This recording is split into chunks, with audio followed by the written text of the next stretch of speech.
خدا را اپنے آپ کو بے چین نہ کرو، بے قرار نہ کرو، بے سکون نہ کرو، رب کی یاد میں آ جاؤ، درود و سلام میں آ جاؤ، نعت کے حسن میں آؤ، تلاوت کی دنیا میں آؤ، سجدوں کے نور میں آؤ، آؤ کبھی کھول کے دل مسجد کی صفائیاں کریں، آؤ نہ کبھی کوئی بوڑھا دادی نانی دادا ان کے پاس بیٹھ کے پیر دبا کے اللہ کو راضی کریں۔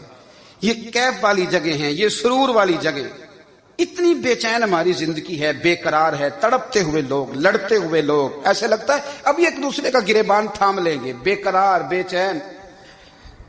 کسی کو انتظار کا کہا جانا کہ 10-20 منٹ کسی کا انتظار کرو، تو بعض لوگ مجھے ایسے لگتا ہے جیسے یہ ان کا کلیجہ پھٹ جائے گا، ڈاکٹر کے انتظار میں بیٹھے ہیں تو بڑے پریشان ہیں۔ کسی کو ملنے گئے ہیں کو آدھا گھنٹہ بیٹھنا پڑ گیا تو بڑی دقت میں ہیں۔ اپنے آپ کو سکون دیں۔ آپ یقین کریں بڑا مزہ آتا ہے، کبھی کسی کا انتظار کرنا پڑے تو 2-4 تسبیح درود شریف پڑھی جاتی ہے، یعنی ذوق بن جاتا ہے کہ چلو اللہ نے موقع دیا ہے، کوئی سرکار کو یاد کر لیں، تنہائی مل گئی۔ ہمارا مزاج جس سختی کا شکار ہے وہ سختی آہستہ آہستہ ہمیں زیادہ آزمائش میں ڈال گئی۔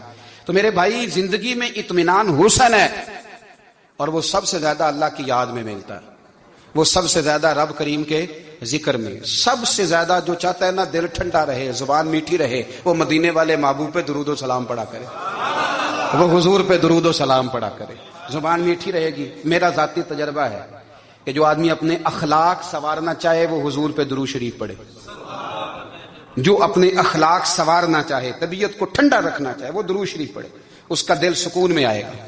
کچھ کام اور ہیں زندگی میں اطمینان کے لیے، ان کا ہونا بھی بڑا ضروری ہے۔ سب سے پہلے اگر آپ چاہتے ہیں نا زندگی میں سکون ہو تو حقیقتوں کا سامنا کرنا سیکھیں۔ آپ جو ہیں وہ رہنا سیکھیں، جو آپ نہیں ہیں وہ بننے کی کوشش نہ کریں۔ حقیقت کا سامنا کرو گے تو زندگی اطمینان میں آ جائے۔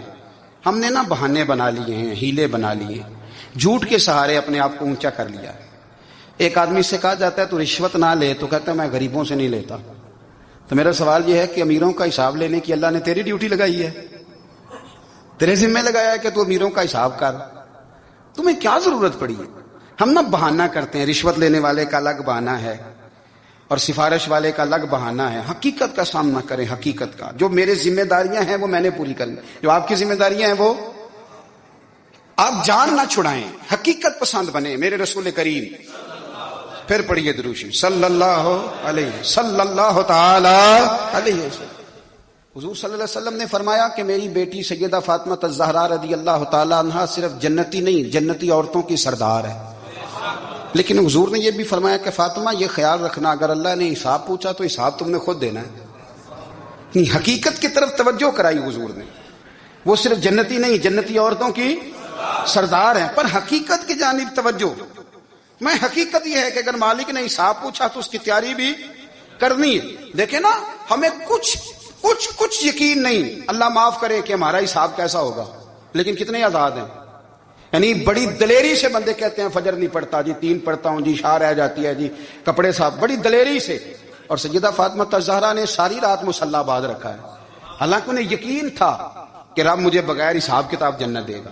حقیقت کا سامنا کریں، جو حقوق آپ کے ہیں وہ آپ نے ادا کرنے، جو ذمہ داریاں ہیں وہ ذمہ داریاں ہیں۔ دیکھیں نا حضرت موسیٰ کلیم اللہ علیہ السلام کے پاس اسرائیل روح نکالنے آئے تو حضرت موسیٰ نے تھپڑ مارا، آنکھ نکال دی، واپس گئے۔ اللہ انہوں نے تو جلال فرمایا ہے، کہا موسیٰ علیہ السلام سے کہیے بیل کی پشت پر ہاتھ رکھیں، جتنے بال ان کے دستے مبارک کے نیچے آئیں گے اتنے 1000 سال ان کی عمر بڑھا دی جائے گی۔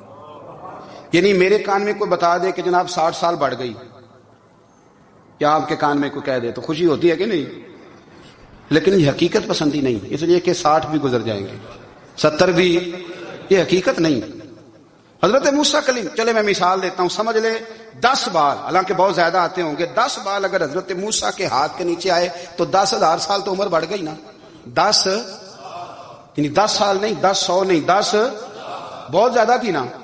حضرت موسیٰ کلیم اللہ علیہ السلام سے آ کے عرض کیا گیا حضور بیل کی پشت پر ہاتھ رکھیں، جتنے آپ کے ہاتھ کے نیچے بال آئیں گے اتنے 1000 سال عمر بڑھ جائے گی۔ تو حضرت موسیٰ نے حقیقت پسندی والی بات کی، فرمایا پھر کیا ہوگا؟ 10,000 سال کے بعد پھر کیا ہوگا؟ کہا حضور جانا تو پھر بھی ہے، فرمایا پھر ابھی چلتے ہیں۔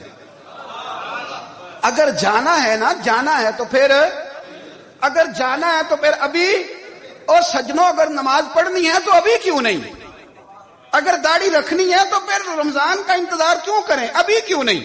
اگر سچ بولنا ہے تو پھر، اگر رزق حلال کھانا ہے تو پھر انتظار کا ہے گا؟ حقیقت ہوتی ہے، بہانہ ہوتا ہے، حقیقت چھپ نہیں سکتی بناوٹ کے اصولوں سے، کیونکہ خوشبو آ نہیں سکتی کبھی کاغذ کے پھولوں سے، یہ بات یاد رکھیں۔ اگر جانا ہے تو حضرت کلیم فرمانے لگے پھر 10,000 سال کے بعد بھی جانا ہے تو آج بھی ہمیں بے قراری زندگی میں اس لیے کہ ہم حقیقت پسند نہیں، ہم بہانوں میں، ہم ہواؤں میں جیتے ہیں، ہواؤں میں، خیالات میں زندگی گزارتے ہیں۔ بڑا ٹائم پڑا ہے، مثلاً کتنا میرے رسول کریم صلی اللہ تعالی علیہ وآلہ وسلم نے ایک دن صحابہ سے فرمایا تمہیں حیا نہیں آتی؟ حضور کیا ہوا؟ فرمایا وہ والے مکان بناتے ہو جن میں تم رہ نہیں سکتے، وہ والا مال جمع کرتے ہو جو کھا نہیں سکتے، حیا نہیں آتی؟ عرض کی حضور حکم کریں تو محبوب فرمانے لگے جوتے کا ایک تسمہ بند کرتا ہوں تو سوچتا ہوں دوسرا بند کرنے سے پہلے موت آ جائے گی، ایک سانس اندر جاتی ہے تو دوسرا آنے سے پہلے میں یاد کرتا ہوں کہ مجھے دنیا سے جانا ہے۔ تمہیں حیا نہیں آتی؟ وہ مکان بناتے ہو جن میں رہ ہی نہیں سکتے، وہ مال جمع کرتے ہو جو کھا، حقیقت پسند نہیں بھائی ہم۔ بہت سارے لوگ یہاں بڑی باتیں سناتے ہیں، بڑی، میں کہتا ہوں اصل میں نا زیادہ باتیں سنا کے نا بیچارہ اپنے آپ کو مطمئن کرنا چاہتا ہے، اصل بات یہ ہے کہ اندر سے نا ہلا ہوا ہے، کچھ بھی نہیں، بڑا زیادہ ہنستا ہے اور مجھے لگتا ہے کہ کوئی گہرا زخم چھپا رہا، اس لیے ملمہ سازی۔ حقیقت پسند بنو، حقیقت پسند۔ یاد رکھنا من ترک صلاۃ متعمدا فقد کفر، میرے رسول نے حقیقت بیان کی، فرمایا جس نے ایک نماز بھی جان بوجھ کے چھوڑی اس نے رب کے رب ہونے کا انکار کیا، اس نے کفران نعمت کیا۔ یہ حقیقت ہے، کوئی کلیریفیکیشن نہیں، کوئی وضاحت نہیں۔ جو نماز نہیں پڑھتا جھوٹ بولتا ہے، غلط بیانی کرتا ہے۔ جو شخص رزق حرام کما کے کہتا ہے کہ اس کے بغیر گزارا نہیں چلتا، وہ جھوٹ بولتا ہے، اس لیے کہ رب فرماتا ہے جب تجھے پیدا کیا ہے تو تیرا رزق میرے ذمہ ہے۔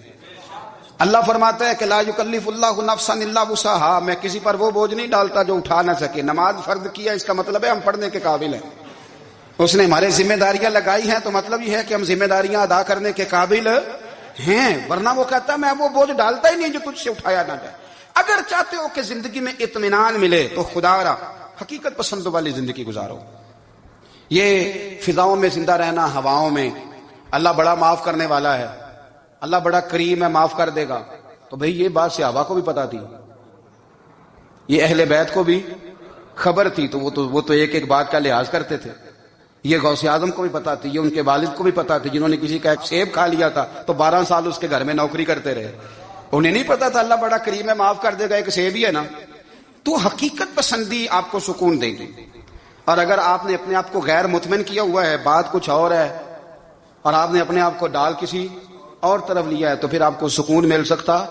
سکون حقیقت پسندی میں، اصل میں سکون ہوتا ہے، اداکاری میں سکون نہیں ہوتا۔ تیسری بات سنیں، اگر آپ چاہتے ہیں زندگی میں مطمئن رہیں تو دنیا داروں سے امیدیں توڑ دیں، اللہ اور اس کے رسول سے امید وابستہ کریں، اولیاء اللہ سے امیدیں وابستہ کریں، صحابہ اور اہل بیت سے امیدیں، اللہ اور اللہ والوں سے امیدیں، دنیا داروں سے امیدیں۔ آپ کو پتا ہے دنیا دار کی تباہی کب ہوتی ہے؟ جب انہیں خوشامدی مل جاتا ہے۔ چودھری کا بیڑا اس وقت غرق ہوتا ہے جب اسے چودھری کہنے والے زیادہ ہو جاتے ہیں۔ سیٹھ صاحب اور نواب صاحب بیچارے تباہ تب ہوتے ہیں بھولے پن میں، جب ان کے دائیں بائیں ریلا ہوتا ہے سیٹھ صاحب کہنے کا، لوگ انہیں کھانا چاہتے ہیں، پیار ان کا نہیں ہوتا، ان کی جیب کا ہوتا ہے، محبت ان سے نہیں ہوتی، ان کی کرسی سے ہوتی ہے، ضروریات کا پیار ہوتا ہے، تباہ کر دیا جاتا ہے۔ ہماری ساری توقعات دنیا داروں سے وابستہ ہو گئی ہیں، ناراض نہ ہونا۔